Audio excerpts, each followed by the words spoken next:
Olá, eu sou Marlos Silva, sou ator, diretor, produtor e dramaturgo e iluminador e estou aqui para participar do Sessão Entrevista. Eu nunca fui uma criança artística, não. Eu era uma criança esportiva. Eu comecei a minha carreira como jogador de futebol até os 15 ou 16 anos. Eu fui jogador de futebol, não, exatamente até os 14 anos. Eu fui jogador de futebol pela Portuguesa, e pelo Clube de Regatas Tietê. E eu comecei a minha carreira artística na escola, porque meu pai não queria que eu fosse jogador de futebol. Ele achava que essa não era uma profissão muito, não vou dizer digna, mas não era o que ele queria para mim. E aí, para eu incomodar ele, eu resolvi me juntar com um grupo de amigos da minha sala que tinha um grupo de samba. E aí eu fui tocar com eles. Eu não sabia tocar nada, eu era roqueiro, cabeludo, essa era a minha vida. Eu era fã de Guns N' Roses, Skid Row, todos AC/DC, essa era a minha única relação com a música. Mas para incomodar meu pai, eu fui tocar com esses meninos e eu não tocava nenhum instrumento. Eles me deram uma latinha cheia de arroz, uma presa na outra, que hoje eu sei que o nome disso se dá o nome de ganzá, mas na época eu não fazia a menor ideia. Eu ia lá e ficava balançando no ritmo, mas eu comecei a me sentir incomodado, porque todo mundo tocava um instrumento legal e eu tocava uma latinha com arroz. E aí eu perguntei para eles e falei, eu quero tocar uma coisa diferente aqui. E eles falaram assim, olha, não tem ninguém que toque cavaquinho. E na realidade o grupo era um grupo só de percussão, era daqueles grupos que a gente ia para o bar e trocava com o dono do bar e falava, olha, a gente toca em troca de bebida, né, ou bebida e comida, né? Ninguém bebia cerveja, nada alcoólico, a gente trocava por guaraná, coxinha, essas coisas, mas a grande diversão era tocar ali e ficar com as meninas em volta. E aí eu fui estudar cavaquinho, estudei durante 3 anos cavaquinho, aí a gente foi evoluindo. Passei a tocar na noite, aí toquei no Terra Brasil, Mistura Brasileira, várias casas de show, e ali começou a minha carreira artística. Então, a minha infância não existia como artista. Então, aí eu já emendei para a minha adolescência. A minha carreira com teatro musical, na verdade, ela começa com o teatro, né? Porque quando eu estava fazendo faculdade, a primeira faculdade que eu comecei, foram 5 que eu comecei, e não terminei nenhuma das 5. Mas eu fazia faculdade de turismo por conta de um dos grupos que eu tocava. A maioria das pessoas do grupo fazia turismo e eu fui fazer turismo também. Porque eu não me achava, eu não conseguia me encontrar ali, nenhuma das áreas me satisfaziam. E durante uma aula de filosofia tinha que apresentar algum trabalho e aí eu fui lá, comecei a explicar, falei pelo meu grupo todo, mas eu falei sem ter estudado nada, fui falando de orelhada, e aí o professor percebeu, óbvio, o professor não é burro, ele só se finge de burro, né, para enganar a gente, e aí ele falou, eu acho que você devia fazer teatro, é mais o seu mundo, é melhor do que você ficar na porta da faculdade bebendo e tudo mais. E aí eu fui fazer teatro, escolhi uma escola para estudar, e aí para escolher essa escola, eu escolhi uma escola que na época morava uma menina que eu gostava muito, né, tinham várias escolas. E aí, quando eu descobri que essa menina morava na rua perto dessa escola, eu escolhi essa escola e fui estudar. E aí eu entrei num grande dilema, porque eu já tocava na noite, mas eu estudava teatro. E o teatro e a música, até aquela época, não eram coisas não eram comuns, elas não estavam ligadas, elas eram bem separadas. Então, eu entrei num dilema e fiquei durante alguns anos nesse dilema entre teatro e música, teatro e música, teatro e música, até que eu descobri o teatro musical, que eu fui apresentado por um amigo, Marcelo Soldá, e na cultura inglesa. A cultura inglesa tem um grupo de teatro musical que existe desde 1982, 83, acho que até antes disso. E lá eu descobri o teatro musical e resolvi todas as minhas questões, porque eu podia juntar o teatro, a música e acrescentei lá na cultura inglesa a dança, que foi quando eu comecei a estudar balé clássico.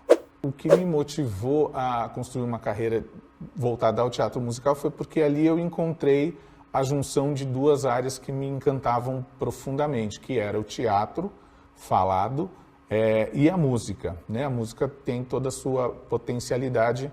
Ela tem um lugar que ela encaixa, que se eu tocar 3 melodias aqui, qualquer pessoa é transportada para aquele lugar. Então, quando você ouve uma melodia, você lembra de alguém ou lembra de uma situação, e esse é o poder que o teatro musical tem.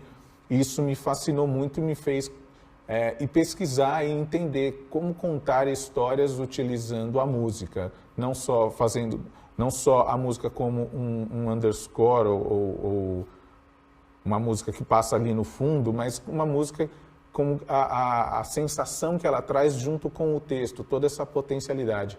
Tem uma coisa que é muito interessante, que existe um ditado na Broadway que é muito interessante, que eu gosto muito, que é quando o sentimento ele é forte, a gente grita, né? Você normalmente fala e você grita. Quando ele é muito forte, você canta. E aí quando não tem mais nenhuma palavra para expressar isso, a gente dança. E aí você pode resumir todo esse ditado no número do Cantando na Chuva, o Singing in the Rain. Quando o ator chega na porta e ele está ali completamente apaixonado pela atriz, e ele se declara para ela, e ele começa a cantar, e ele tem aquele número de sapateado, porque nenhuma palavra mais consegue expressar o sentimento dele. E é isso que me encanta no teatro musical, né? Quando você faz a união de várias áreas para expressar a sua arte. É isso que me faz querer pesquisar e entender e buscar a potência artística que há no teatro musical. Não tem nenhuma função no palco que me encante mais, porque eu acho que cada uma delas ela está envolvida numa parte do processo. A única regra que eu criei para mim, por trabalhar em diversas funções, foi que eu jamais vou exercer 2 funções ao mesmo tempo. Então, num projeto, né? Se você... existe claro que para toda regra há uma exceção, mas normalmente, eu tenho como regra, se eu estou produzindo, eu não estou dirigindo, não estou atuando. Se eu estou dirigindo, eu não estou jamais atuando. Então, existem essas regras. Quais são as exceções? Se eu escrevi a peça, eu posso dirigir, eu posso atuar, eu posso produzir. É a única exceção que eu abro mão. Cada uma das funções tem uma beleza, tem a sua importância, e tem projetos que eu olho e falo, nesse projeto é muito legal, eu quero escrever, nesse eu quero só dirigir, nesse eu quero só atuar, ou esse aqui eu quero só produzir porque eu acho que a direção cabe mais nessa pessoa, cabe a atuação nessa. Também faz parte do olhar como artista entender que você não sabe, você abrir mão de algumas funções, porque outras pessoas podem exercer essa função com mais beleza, com maior beleza do que você nessa posição. Como autor, eu acho que ainda não consigo identificar o meu estilo de escrita. Claro que eu gosto de história. Eu não sou uma coisa que até minha esposa veio reclamar comigo outro dia, porque ela acha que as minhas peças são muito densas. Ela não acha que as peças... Ela falou assim, você precisa de escrever uma comédia. Eu falei assim, mas eu não posso escrever comédia, porque comédia é muito difícil de escrever. Você fazer as pessoas rirem espontaneamente é muito difícil. Então você precisa de muitos anos ou ter já o talento próprio para escrever comédia, então, para você desenvolver a comédia. Por isso que eu sou um fã declarado do Miguel Falabella, porque ele escreve comédia, e eu acho que para você escrever comédia você precisa ser realmente genial. Para fazer as pessoas chorarem é um pouco mais fácil. Então eu tenho optado por escrever peças que são mais dramáticas, que ainda estou construindo uma linguagem dramática. Por incrível que pareça, eu sou muito novo para um dramaturgo, né? Apesar da gente viver num país em que as pessoas com mais de 20 anos começam já a se sentir velhas, a verdade, como dramaturgo, para poder entender, ter um olhar humano, eu ainda sou muito novo. Então, eu ainda estou construindo uma carreira dramatúrgica. Eu tenho poucas peças escritas, poucas encenadas, devem ser 4 peças ou 5 encenadas. Então, porque é diferente quando eu falo de peça e quando eu falo de um roteiro, de um evento, de um show, assim, né? A gente quase que não considera isso como um espetáculo teatral que tem um desenvolvimento, uma arcada dramatúrgica ou uma construção mais. E precisa entender também um pouco qual é o estilo do musical. Cada história também tem o seu desenvolvimento e a sua construção. O que me motiva a escrever o roteiro de uma peça é uma boa história. Basicamente é isso. Assim, eu gosto muito de história. A história dos povos, histórias das pessoas. Então, eu não à toa estou fazendo faculdade de História. A sexta, essa eu vou terminar. O que me motiva é isso, assim, eu vejo muitas histórias Quando eu tinha 27 anos, eu montei uma companhia, que ela ainda existe, mas que trabalha bem menos do que deveria, que chama Companhia Nacional de Teatro Musical, que ela tem como foco a pesquisa de uma linguagem de teatro musical, mas também contar a história, a nossa história, né? Que é uma coisa que eu acho super interessante no teatro musical americano, é que ele sabe se apropriar da literatura para levar para os palcos e da própria história, né? A gente vê muitas histórias de personagens, não grandes personagens da história americana, mas personagens pequenos, cidadãos comuns que estão sempre sendo levados aos palcos. E o Brasil tem muitos personagens, muitos heróis que podem ter a sua história contada nos palcos, né? A gente passou por um momento de musicais biográficos e eu acho que seria importante agora a gente passar por um momento de heróis brasileiros, pessoas que são importantes na nossa história, que podem trazer grandes espetáculos. Sempre que eu leio um livro sobre história, eu fico buscando, eu fico anotando, olha, isso aqui daria uma peça, isso aqui daria um filme, isso aqui daria um musical, várias revoltas, já tenho construído esboço de peças, de espetáculos, então eu busco personagens, né? Atualmente eu estou trabalhando em um projeto que é um musical sobre o sequestro do embaixador americano, que aconteceu em 69, que é uma história fascinante, que virou um filme, né? Que é o Que é Isso, Companheiro, mas que eu acho que dá um musical super interessante, que eu espero que a gente consiga levar ele para o palco em breve. No meu processo de direção, ele tem alguns pontos que ele foi sendo transformado. Assim, a minha formação como diretor, ela se dá basicamente trabalhando com o Zé Renato Pécora, com quem eu trabalhei durante 7 anos, acho. Já não me lembro exatamente qual foi o período, mas foi um período longo. E, na verdade, o Zé Renato foi a minha grande escola de teatro, né? Com ele eu aprendi sobre dramaturgia, eu aprendi sobre direção, eu aprendi sobre iluminação. Ele foi a minha escola de teatro. Ele tinha um teatro, que era o Teatro dos Arcos, que hoje é do ISER, né? Lá, fica ali atrás do Teatro Renault. E lá eu tive a oportunidade de sentar com o Zé Renato, conviver os últimos anos da vida dele. E eu chegava lá às 2 da tarde e ficava até às 10 da noite, de segunda a segunda. E eu ficava lá perguntando para ele coisas sobre dramaturgia, sobre direção. E ele foi me moldando. E o Zé Renato é de uma época em que se você dirigia atores, o diretor era um diretor de ator. Então ele ia lá e sentava e decupava o texto e construía o texto e pensava na inflexão do texto. Então tudo isso faz parte de uma parte da minha construção, assim, da base do meu entendimento como diretor. Mas uma outra parte muito importante foi quando eu comecei a entender o teatro musical e pesquisar como é o trabalho de direção de musical. E ali eu aprendi uma parte que deixa de ser artística, ela é muito mais construída na logística do trabalho, em como você vai trabalhar, o que você vai trabalhar, como você vai desenhar a cada momento, o trabalho com os criativos, porque como você vai trabalhar cronograma de trabalho, construir cenário, tudo isso dentro que é um formato bem americano de construção, que me abriu uma outra possibilidade de entendimento que eu acho que a gente ainda não tem nem no Brasil. Poucos diretores trabalham que entendem a importância de cada elemento criativo, a importância do designer de som, da projeção, do designer de luz, porque normalmente a gente vai construindo aqui no Brasil tudo muito... vai trocando a roda do carro enquanto ele está andando. Enquanto nos Estados Unidos eles trabalham num processo muito anterior de pesquisa, de construção, e quando você vai para a sala de ensaio, isso tudo já está pronto.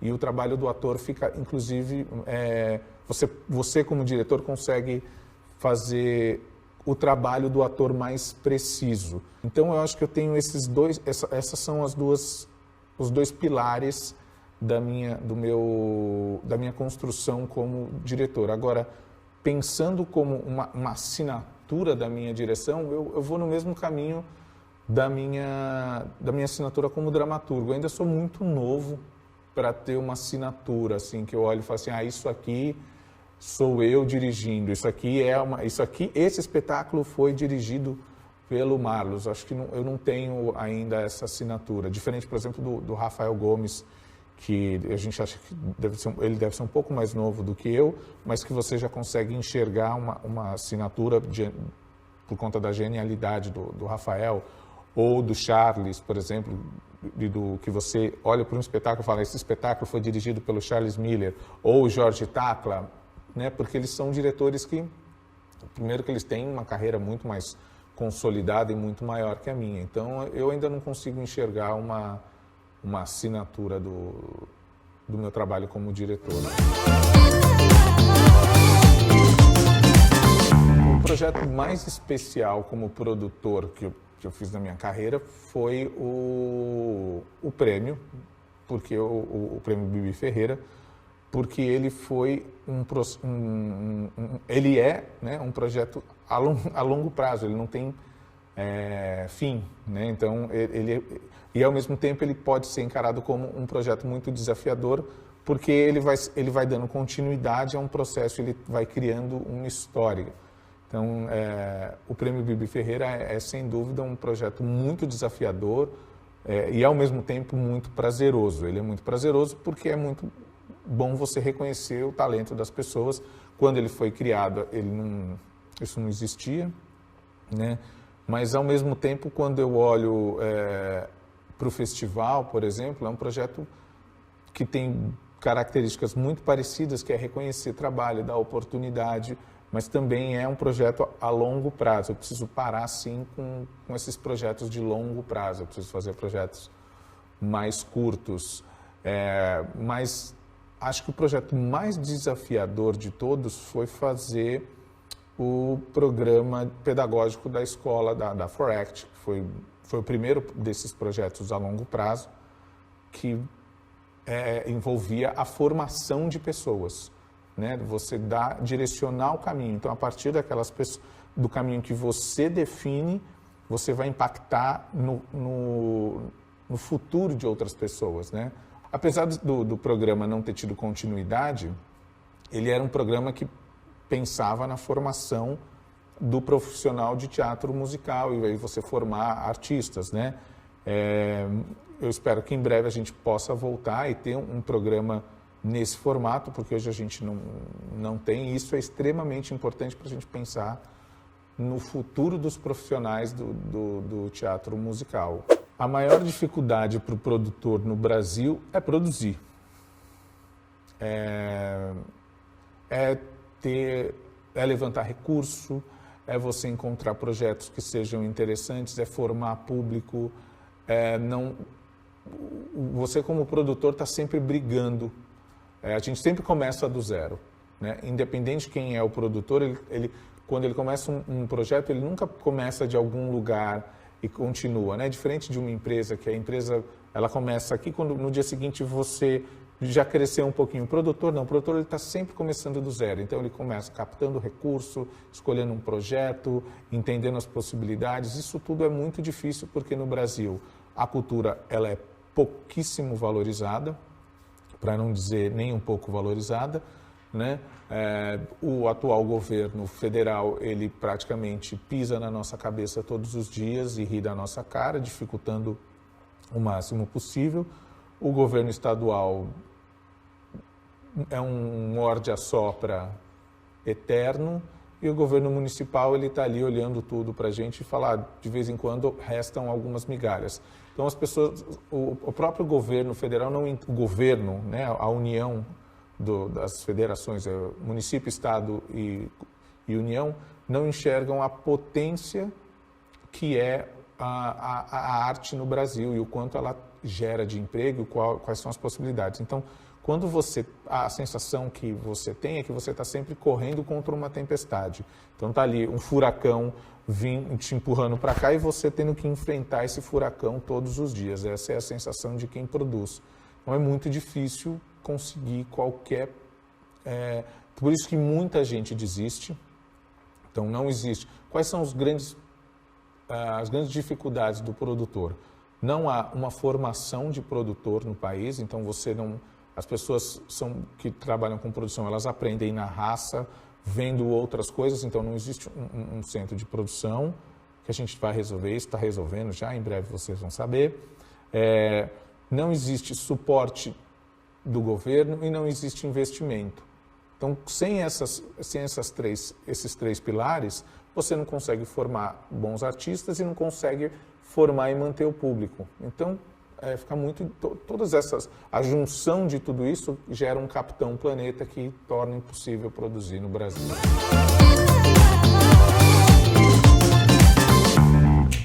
O Prêmio Bibi Ferreira, ele surgiu de uma necessidade que eu tinha acabado de passar por um problema de sociedade e que tinha me tirado a construção de vários projetos, e eu estava completamente perdido, assim, e eu falava... O que eu vou fazer? E já tinha dentro de mim um desejo de olhar para o teatro musical e ver que os artistas não eram nem um pouco reconhecidos. Então, eu via grandes espetáculos com cenários lindos, luz maravilhosa, e aí você ia lá e via a premiação de teatro e era assim, para um espetáculo que tinha um cenário que tinha 2 cadeiras e um tecido de TNT no fundo cortado com desenhos diferentes, e aí você tinha o cenário do My Fair Lady da Daniela Thomas, que era um acontecimento de lindo. Você tinha o figurino do Fábio Namatame no Rei e Eu, que era fabuloso, com toda a grife Fábio Namatame. Não era nem mencionado numa premiação, porque no entendimento dos jurados era muito rico e não precisava ganhar prêmio. O que para mim era um absurdo, porque assim, a gente não está premiando por ser rico, a gente está premiando justamente por ele ser artisticamente bonito, uma expressão artística muito bonita. Então isso tudo gerava em mim um sentimento estranho, assim, que eu não conseguia, e eu falava assim, putz, precisava mudar. Isso vem também no meu entendimento de que talvez com o prêmio a gente pudesse unir a classe artística e unir os produtores em pró de se criar um mercado pensando num bem maior, que é um grande mercado de teatro musical, grande e forte, para que mais produções pudessem surgir. 2011 que foi quando eu comecei a estruturar o prêmio e pesquisar e tudo mais. A gente tinha algumas produções, né? O boom de teatro musical mesmo, assim, acho que o melhor ano, o teatro musical começou a virar uma febre foi a partir de 2012. Então, acabou que o prêmio deu sorte de pegar também uma safra de musicais. Eu levei um tempo ainda entendendo regra, pesquisando como que cada premiação funcionava. Então, aí eu mais uma vez meti a cara e escrevi na caruda assim, para o pessoal da Broadway League para saber como é que funcionava o prêmio. Fui escrever para várias, para a Sociedade de Teatro de Londres, perguntando como é que eles faziam o prêmio, como que era o processo deles. Então acho que isso tudo faz parte dessa construção do prêmio. e uma coisa que já mexia comigo, que era traçar um panorama e preservar a história do teatro musical no Brasil e do teatro, porque desde o primeiro momento da ideia do prêmio sempre foi ter a ideia de ter prêmio para musicais e prêmio para teatro de prosa. Então, isso já estava intrínseco na estrutura do prêmio, assim, quando eu concebi ele. Então, para essa construção fazer sentido, claro que eu optei pelo teatro musical porque era um mercado muito menor, fazia muito mais, tinha essa necessidade muito maior de construir uma comunidade e de preservar essa história, que é uma coisa que no Brasil a gente não tem muito costume, que é preservar a história dos nossos antepassados e respeitar e olhar para eles, para entender que onde a gente está hoje só está por conta de outras pessoas que vieram antes de nós. Pesquisar o que você vai fazer é de suma importância, assim, porque você vai entender profundamente, assim. Eu vejo muita gente querendo começar e meter a pé na porta, assim, eu assisto teatro, então eu já posso produzir, eu vou muito no teatro, então eu posso produzir, eu posso escrever, vejo, né, em várias funções do nosso meio isso acontecer. Só que eu nunca vejo ninguém que come pão todo dia resolver fazer pão da noite para o dia. Então, assim, a pesquisa é de suma importância, e aí eu estou falando isso porque, assim, quando eu fui fazer o Bibi, eu fui pesquisar os prêmios que já existiam. E eu fui pesquisar os prêmios diferentes do que existiam no Brasil, porque o que me incomodava no Brasil era como era feita a premiação. E eu fui entender, eu fui pesquisar o Tony, na Caruda, fui lá, mandei um e-mail para a direção do Tony, não conhecia ninguém.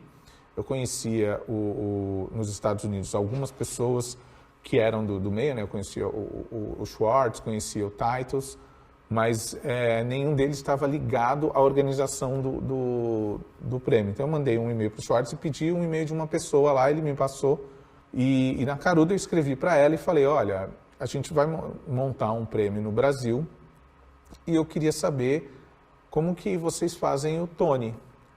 Queria saber como que é, assim, como que é o processo, né? Eu já tinha lido todo, porque no Tony também, isso foi uma ideia que eu vi do Tony, que eu copiei. Claro, o Bibi é uma cópia descarada, sem nenhuma vergonha, não tenho vergonha nenhuma de dizer isso, que é uma cópia descarada do Tony. E aí eu vi, as regras ficam disponíveis no site, a gente também deixa as regras disponíveis. Mas, por exemplo, tem coisas que eu vi no Tony que eu tentei implementar no Brasil, mas que ainda não funcionam, mas eu vou chegar nesse ponto. E aí eu fui lá quando eu mandei esse e-mail, eles falaram, olha, você não quer vir aqui assistir a cerimônia? Aí eu falei, claro, né? Gente, pouquíssimas pessoas tinham ido assistir, e eu lembro que no ano anterior, eu tinha traduzido o livro de um autor chamado David Brunet, que é sobre interpretação para teatro musical. Ele é um professor nos Estados Unidos de interpretação para teatro musical, o famoso Acting Song, e ele dá o masterclass pelo mundo inteiro. E aí eu mandei uma mensagem para ele, falei, eu vou estar em Nova York em junho, não sei o que e tal. E ele falou assim, que legal, então vem, eu vou estar dando um masterclass, vem assistir. E aí eu fui assistir o masterclass dele. E ele falou, aí quando eu cheguei lá, ele falou assim, você viu fazer o quê aqui? Eu falei, eu vim no Tony.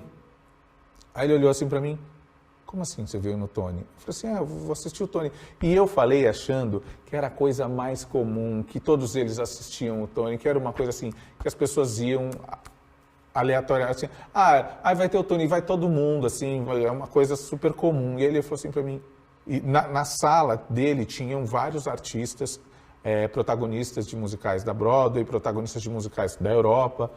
E aí ele olhou assim para mim, você está falando sério? Eu falei assim, tô. Ele falou assim, é sério mesmo? Eu falei, é. Aí ele parou assim, juntou os alunos, falou assim, esse aqui é o Marlos, ele traduziu meu livro no Brasil, e ele veio para o Brasil, ele veio do Brasil para assistir o Tony. Aí eu falei assim, nossa, ele vai fazer uma sacanagem comigo. Aí as pessoas olharam assim, nossa, como que você conseguiu assistir o Tony? Eu falei assim, eu mandei um e-mail e eles me convidaram para assistir. Eu falei assim, eu sou da comunidade de teatro musical há 30 anos e nunca vi o Tony ao vivo. Aí eu falei assim, cara, foi nesse momento que eu falei assim, cara, isso que eu vou fazer, tipo, é muito importante. Eu não tinha ido nem pegar os ingressos. Aí eu fui lá pegar os ingressos, aí cheguei lá no escritório da Broadway League, fui assim, eu estava tão desencanado, assim, eu estava tão brasileiro, tão achando assim que não tinha essa importância toda, que quando eu cheguei no escritório eu estava de bermuda e camiseta. Estava bem turista, assim. Era tarde, assim, eu falei, vou dar uma passada, o escritório é na Times Square, aí entrei lá, a menina olhou assim, eu de bermuda, ela, você que é o Marlos? Eu falei, é. Nossa, eu esperava uma pessoa bem mais velha, não sei o quê, por conta da ideia, do histórico. Eu falei, não, sou eu. Ela, você quer ir assistir o ensaio? Aí eu falei assim, eita, eu falei, quero, vou assistir o ensaio. Aí fui assistir lá o ensaio. Aí ela falou, então vou te dar ingressos para o ensaio, porque tem isso lá. Para você assistir a cerimônia, você paga para assistir a cerimônia. Essa já é uma diferença muito clara. As únicas pessoas que não pagam para assistir a cerimônia são os indicados. E cada produção indicada ganha um par de ingresso pro produtor. Se a produção quiser comprar mais ingressos, porque lá tem mais de um produtor, ela tem que comprar esses ingressos e esses produtores normalmente não sentam na plateia. Eles vão sentar nos balcões. E aí o que acontece é que eles vendem também ingressos dos ensaios. Então eu fui assistir os ensaios, eu não paguei para ver ensaio, nem a cerimônia. E quando eu cheguei no ensaio, eu olhei e falei assim, gente, o que é isso?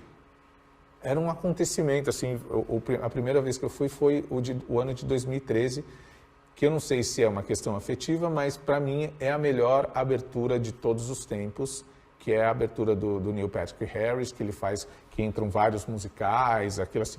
E eu vendo aquele ensaio, eu olhava tudo aquilo, eu não conseguia dar conta da quantidade de coisas que aconteciam. E depois, durante a cerimônia, todos os protocolos, várias coisas que eu olho para a cerimônia do Tony, que para a gente ainda é impossível de ser realizado. Não porque seja possível de colocar em prática, é porque a nossa cultura não consegue absorver. Então, por exemplo, a gente não consegue absorver, ter um grupo, uma comissão de pessoas votando, da própria comunidade votando, porque nem todo mundo assiste os espetáculos. Lá você entra 1 hora antes da cerimônia começar, porque tem uma série de homenagens, e todo mundo chega 1 hora antes para, assim, 1 hora antes, a cerimônia começa às 8 às 7, o teatro é fechado e ninguém mais entra, né? A cerimônia, os próprios protocolos, muitas coisas do protocolo do Bibi, a gente usa baseado no protocolo do Tony. A forma como eles tratam o Tony e tratam a comunidade em si é extremamente respeitosa, no sentido de que quando você ser um indicado, a primeira coisa que entra no seu currículo, no seu playbill é indicado ao Tony, blá, blá, blá.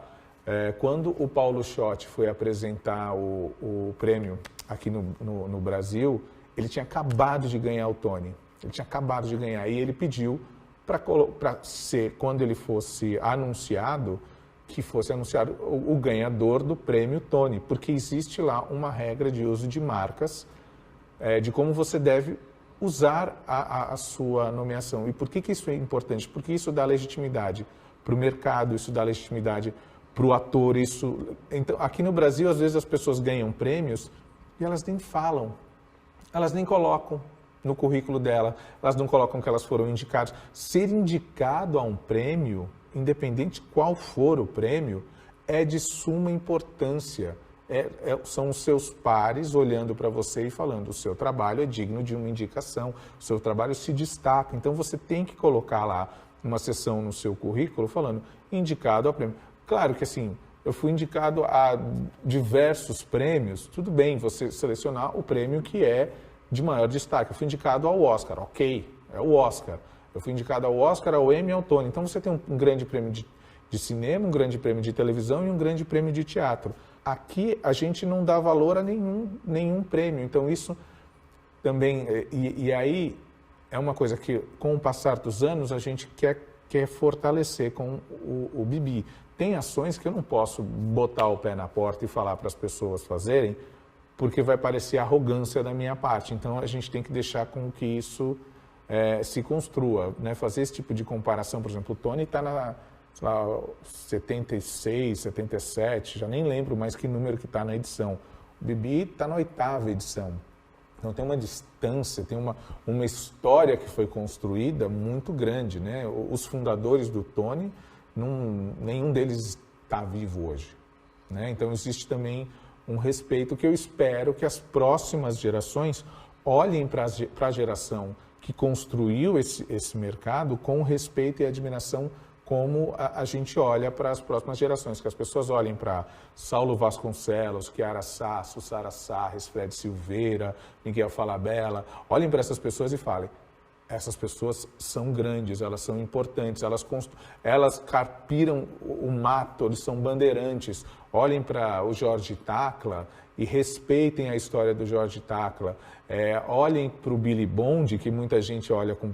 Mas tem que respeitar a história do Billy Bond, porque foi ele quem convenceu a CI Brasil a montar o Rent, a montar o Beijo da Mulher-Aranha, a montar Les Misérables. Foi ele quem trouxe... Se hoje existe esse teatro musical que todo mundo ama e idolatra, tem que agradecer ao Billy Bond, né? Então, tem pessoas que a gente tem que respeitar e tem que tratar. A cultura inglesa, né? A escola de inglês que todo mundo fala, que foi quem construiu a história do teatro musical em São Paulo durante muito tempo. Então, a gente tem que olhar para a nossa história e respeitar, que é uma coisa que o prêmio tem de essencial, como um dos seus pilares, a preservação dessa história. Tem uma coisa que é muito interessante, quando a gente foi fazer quando a gente escolheu o nome da Dona Bibi para dar nome ao prêmio, eu procurei primeiro o Nilson Raman, que era o empresário da Dona Bibi, e falei, olha, Nilson, a gente quer homenagear a Dona Bibi e tal, e o Nilson nunca me respondia, nunca. Não é que assim, ele demorou, não, ele nunca me respondeu. Oficialmente o Nilson nunca me respondeu. Calma que vocês vão entender. Ele nunca me respondeu, falou assim, olha, tudo bem, pode colocar o nome da Dona Bibi. Por isso que a gente usava o nome Prêmio Brasil de Teatro Musical para mandar para os produtores, porque a gente ainda estava negociando para dar o nome de Bibi. A gente não podia dar o nome sem que ela autorizasse. E aí ele sumiu, ele não me atendia, ele não respondia e-mail, nada. Eu liguei, eu consegui o telefone da primeira pessoa que trabalhou com a Dona Bibi na época, há 20 anos atrás. Ela era uma professora da Universidade Federal da Bahia, e eu não lembro quem foi que me passou esse contato. Eu liguei para ela, ela falou assim, não. Aí eu falei assim, olha, tudo bem, eu esqueci agora o nome dela, e falei assim, eu estou tentando falar com a Dona Bibi e tudo. Ela falou assim, então pega o telefone da Neide, liga para a Neide e fala com ela. Eu, tá bom. Aí liguei para a Neide era a pessoa que ficava com a Dona Bibi, assim, 24 horas por dia. Eu liguei para a Neide, falei, Neide, tudo bem, me apresentei, contei toda a história. Aí ela falou assim, imagina, a Bibi vai adorar, ela vai achar incrível, não sei o quê, lá. Contei toda a história para ela, eu vou falar com ela e já te falo. Aí a Neide foi lá, conversou com a Dona Bibi, passou um dia ou dois, a Neide me ligou, falou, tô aqui com a Bibi, ela quer conversar com você, tudo, né, só para te dar a resposta. Aí eu falei assim, puta, se ela quer conversar comigo, ela vai falar que é não. E aí eu já falei, puta, acabou com o projeto, porque essa era a ideia e não sei o que e tal. Aí a Bibi falou que estava super lisonjeada, que adorou a ideia, a perna tremia, todas essas coisas. E aí a gente começou a usar o nome da Dona Bibi, porque já tinha autorização dela. Eu falei, eu posso já divulgar? Ela falou assim, enquanto tramita toda a documentação? Pode ficar tranquilo, pode usar. Ok. Aí a gente foi fazer a primeira edição e a Bibi ia para a cerimônia e acabou que a Dona Bibi não veio. Aconteceram várias coisas, ela não veio. E 2 semanas depois, num mês, eu não lembro, a Dona Bibi veio fazer um show no Ibirapuera.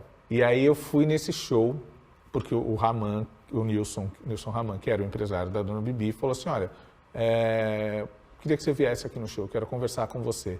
Eu falei, putz, cara, ele vai mandar tirar o nome da Bibi, a Bibi não gostou, sei lá, uma série, né, assim, porque a gente ficou um tempão tentando convencer ela a vir à cerimônia, ela não veio. Era a noiva que não foi ao casamento. Basicamente era isso. Fui lá no show e eu fui com uma caixa de fotos da Carla De Conte. Carla De Conte é uma fotógrafa maravilhosa que hoje mora na Itália, incrível, fantástica. A gente sempre posta fotos dela do primeiro e do segundo ano, que foram os anos que a Carla foi fotografar o prêmio e tudo. E aí eu fui com essas fotos e ela imprimiu todas as fotos que ela tirou. Assim, a Carla é fantástica, ela imprimiu assim, não sei qual é o tamanho daquilo, é um pouco maior que A4, sei lá. Umas fotos lindas. E aí eu cheguei lá no Teatro do Ibirapuera, que a Dona Bibi ia fazer o show dela. Aí falei, Nilson, estou aqui e tal. Ele veio me receber e eu morrendo de medo. Levei até eu levei uma bebida assim para ele, um presente, sei lá, não lembro se era um vinho, um uísque, alguma coisa assim. Aí eu, assim, morrendo de medo, porque ele assim, passou tudo que pudesse imaginar na minha cabeça. Quando eu cheguei, e ele sempre me tratou de forma muito seca, né? Ele nunca foi carinhoso, nada assim. Ele, isso é isso, é isso, não. E quando eu cheguei, ele, Marlos, tudo bem, não sei o quê, e foi muito carinhoso. E ainda assim eu estava com medo, né? Que a gente sabe como são os empresários. Aí eu, olha, Nilson, eu trouxe aqui um presente para você, né? E trouxe aqui umas fotos do prêmio, porque eu sei que a Dona Bibi não pôde ir, então para você ver. Aí a hora que ele abriu a caixa, começou a ver as fotos, começou a olhar e falou assim, nossa, foi isso? Nossa, que lindo, que maravilhoso. Aí ele chamou a orquestra inteira, chamou a equipe inteira, começou a mostrar as fotos. Falou, olha, isso aqui é o prêmio que tem o nome da Bibi, olha que coisa maravilhosa, olha que lindo. Não, vem cá. Aí ele foi lá, me levou para conversar com a Dona Bibi, aí falou assim, você quer ver o show da onde? Aí eu falei assim, como assim? Ele falou assim, quer ver o show da Coxia? Aí eu falei, claro, por que não? Né? Aí eu assisti esse show, metade da Coxia, metade do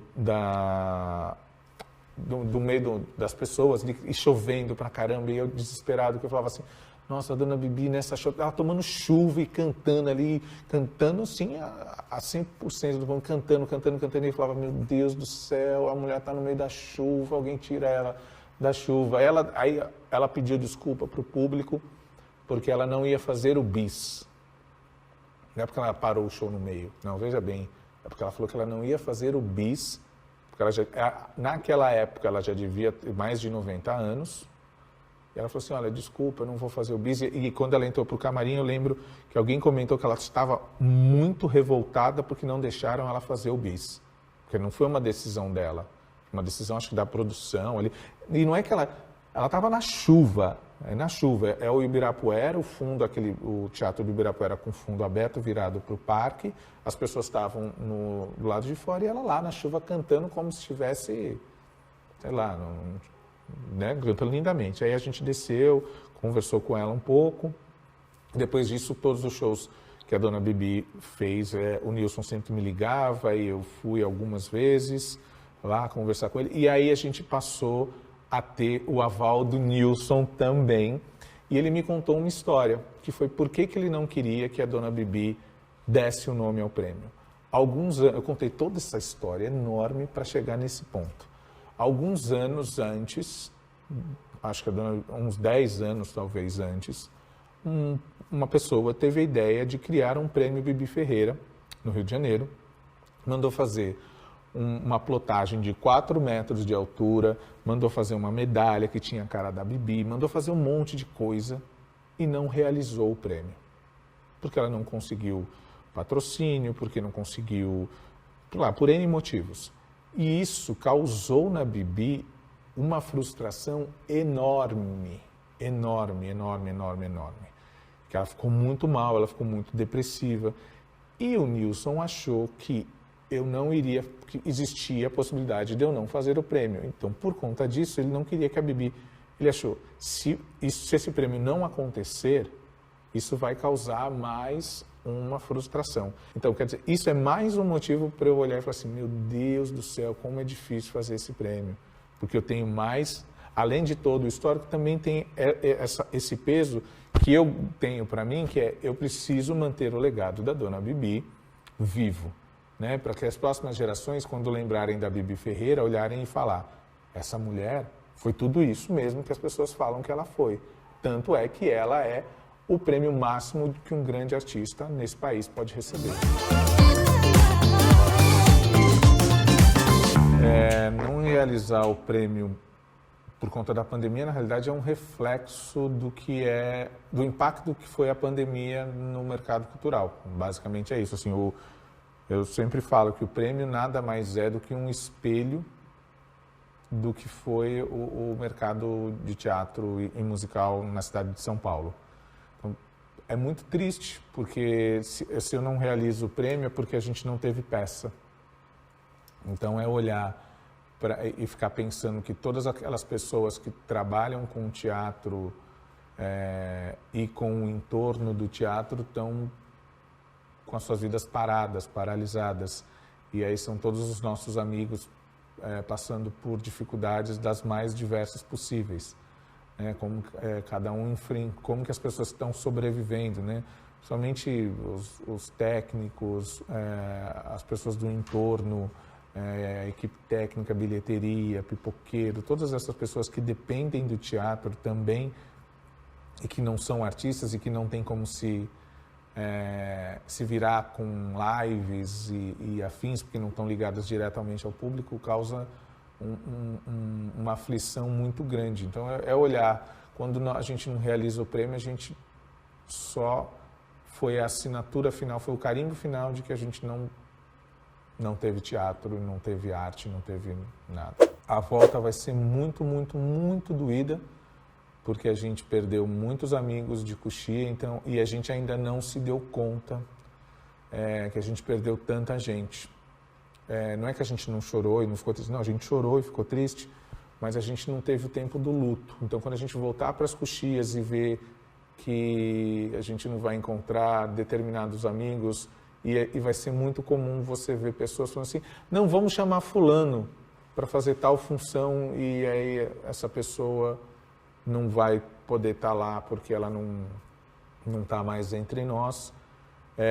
Vai acontecer uma coisa que o mercado de teatro musical foi responsável, a profissionalização de muita gente da área técnica. Então a gente tinha uma área técnica muito boa, que foi sendo construída com o passar desses 20 anos e que muita gente desistiu do teatro, teve que abandonar o teatro porque precisava sobreviver e o teatro, né, estava parado, então essas pessoas tiveram que abandonar as carreiras contra regras, cenotécnicos, iluminadores, designers de som, de luz, operadores, microfonistas. Muitas desses profissionais tiveram que optar, atores também, né? Acho que todas as áreas foram diretamente impactadas e essas pessoas foram trabalhar com outras coisas e talvez elas não voltem.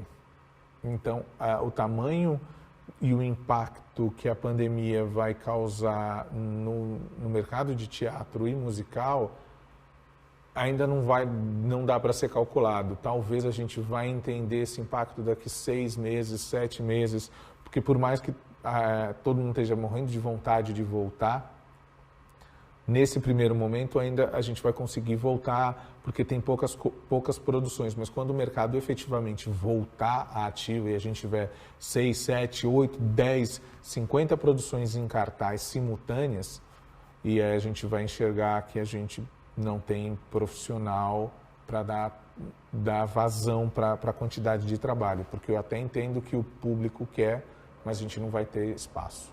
O festival, ele surgiu, o Festival Paulista de Teatro Musical, ele surgiu de uma ideia antiga ele já era uma ideia que eu já vinha trabalhando com ela para saciar o meu lado dramaturgo, porque todos os projetos que eu faço, normalmente são projetos que eu olho e falo assim, poxa, eu queria que tivesse isso para mim. Então, quando eu fiz a escola, eu fiz uma proposta pedagógica que eu queria que tivesse para mim quando eu comecei a estudar teatro. Quando eu criei o prêmio é porque eu queria que fossem valorizados e eu queria ser valorizado daquela forma. E o festival, ele atende um pedaço de mim, que é o pedaço dramaturgo, né?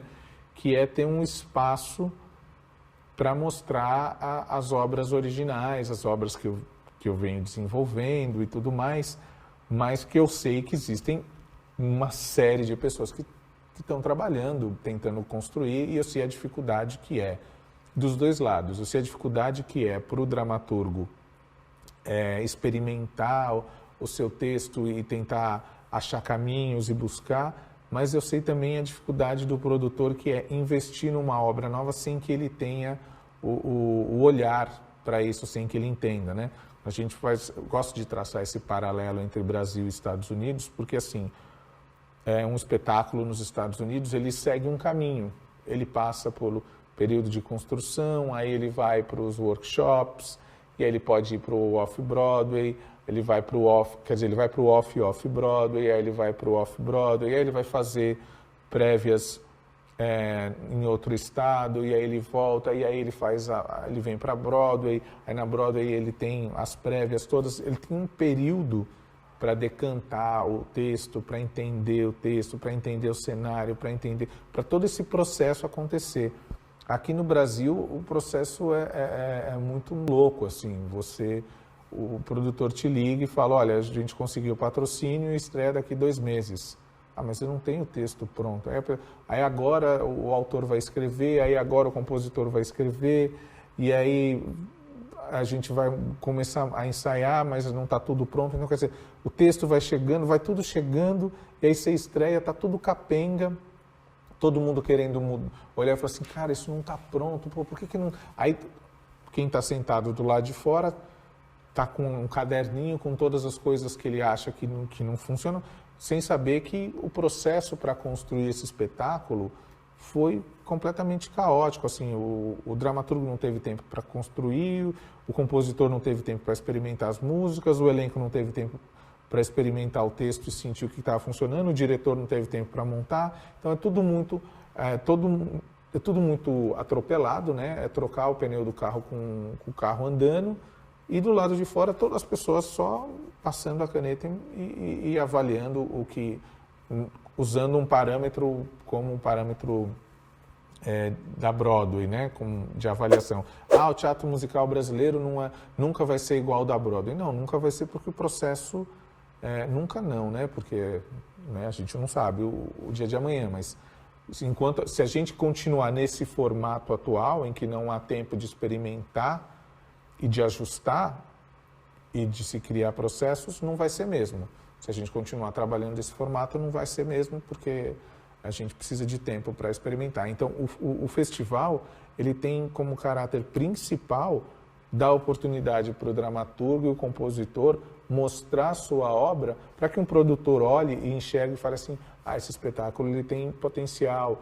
Ou então para o dramaturgo mesmo olhar e falar, puxa vida, acho que eu vou mudar isso aqui, eu vou mudar essa cena de lugar, eu vou tirar, e para que ele possa olhar e entender o que é o seu espetáculo.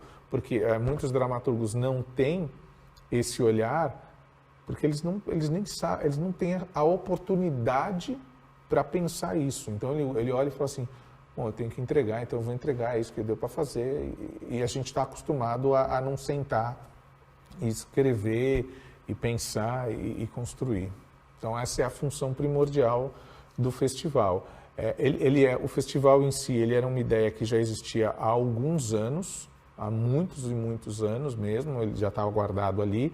O que faltava era oportunidade e faltava recurso, né, que é sempre o que acontece, a gente não tinha dinheiro para fazer o festival. Então, com a Lei Aldir Blanc, a gente acabou tendo a oportunidade de fazer o festival, e a ideia é que ele aconteça anualmente. Agora que ele existe, assim como o prêmio, existe uma pressão para que ele aconteça anualmente, agora existe uma outra pressão para que o festival também aconteça, né?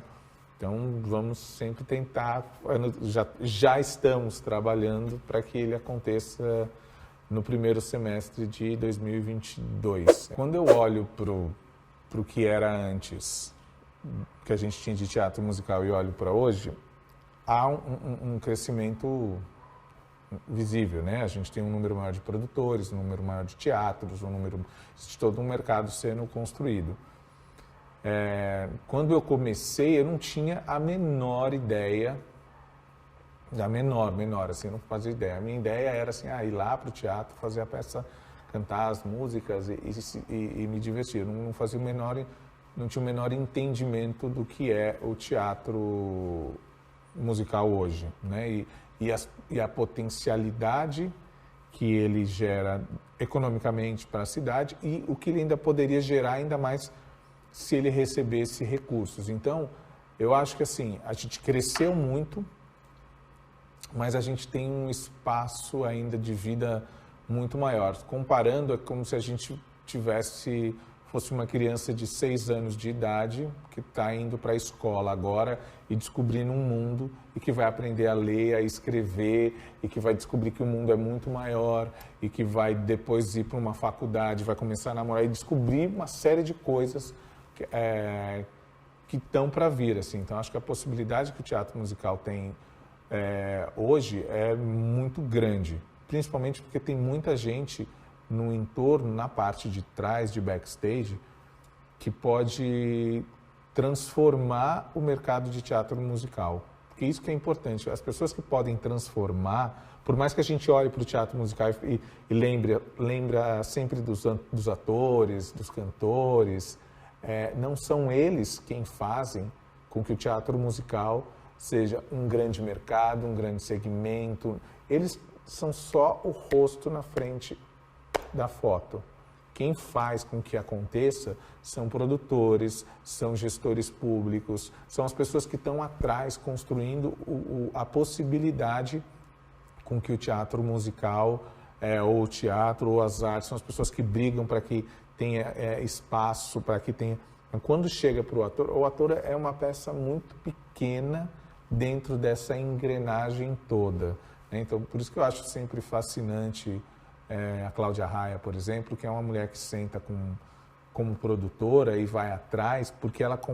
E todo artista, na verdade, quando eu dou curso assim para ator, eu sempre falo, olha, vai estudar produção, porque a produção vai transformar o seu olhar, não só como ator, não, assim, vai transformar como pessoa, para que você entenda o que é o mercado de teatro, para que você entenda o mercado no qual você está inserido, entenda a sua importância e dê menos valor às coisas pequenas que normalmente as pessoas têm dado e dê mais valor às coisas que elas estão deixando passar.